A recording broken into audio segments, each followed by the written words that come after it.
Taste the Daily.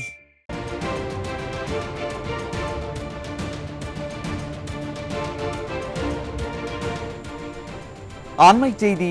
Mayiladuthurai மாவட்டம் திருமுல்லை வாசலில் 15 வீடுகளில் தேசிய புலனாய்வு முகமை அதிகாரிகள் சோதனை நடத்தி வருகின்றனர். இந்த சோதனை குறித்த விவரங்களை நமது தலைமை செய்தியாளர் ஜெயக்குமார் வழங்க கேட்கலாம். வணக்கம் ஜெயக்குமார், கூடுதல் விவரங்களை வழங்கலாம். வணக்கம் அருண்.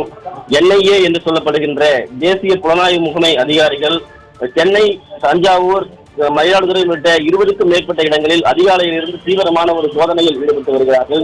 குறிப்பாக மயிலாடுதுறை மாவட்டம் சீர்காழி அருகே இருக்கக்கூடிய திருமுல்லை வாசல் என்கிற பகுதியில் 15 வீடுகளில் தேசிய புலனாய்வு முகமை அதிகாரிகள் தீவிர சோதனையில் ஈடுபட்டு வருகிறார்கள். சென்னை போசைவாக்கத்தில் இருக்கக்கூடிய நவீன் என்று சொல்லப்படுகின்ற தனியார் அடுக்குமாடி குடியிருப்பில் வசித்து வரக்கூடிய ஒரு வீட்டில் தேசிய புலனாய்வு முகமை அதிகாரிகள் தீவிர சோதனையில் ஈடுபட்டு வருகிறார்கள்.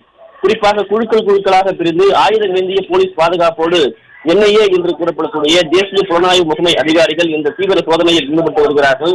குறிப்பாக IS என்று சொல்லப்படுகின்ற தீவிரவாத அமைப்பிற்கு ஆள் சேர்த்ததாக வந்த தகவலை அடுத்து இந்த தீவிர சோதனையில் ஈடுபட்டு வருவதாக NIA அதிகாரிகள் தரப்பில் தகவல் தெரிவிக்கப்பட்டிருக்கிறது. சென்னை பொற்சேவாக்கத்தில் இருக்கக்கூடிய சரியார் அடுக்குமாடி குடியிருப்பில் வசித்து வந்த அல்பாசிஸ் என்பவரை தற்போது NIA அதிகாரிகள் கைது செய்திருப்பதாக தெரிவித்திருக்கிறார்கள். குறிப்பாக IS என்கிற அமைப்புக்கு இவர்கள் ஆட்களை சேர்த்ததாகவும் அதற்கான மூளை செலவுகளை செய்து இளைஞர்களை மடைமாற்றம் செய்ததாகவும் கூறப்படுகிறது. இதனுடைய அடிப்படையிலேயே இந்த சோதனையானது தற்போது நடைபெற்று வருவதாக கூறப்படுகிறது. குறிப்பாக மயிலாடுதுறை, அதே போன்று தஞ்சாவூர், சென்னை உள்ளிட்ட 20க்கும் மேற்பட்ட இடங்களில் NIA அதிகாரிகள் இன்று காலையிலிருந்து மத்திய போலீஸ் பாதுகாப்போடு ஆயுதம் ஏந்திய கவனத்தோடு இந்த தீவிர சோதனையில் ஈடுபட்டு வருவது குறிப்பிடத்தக்கது.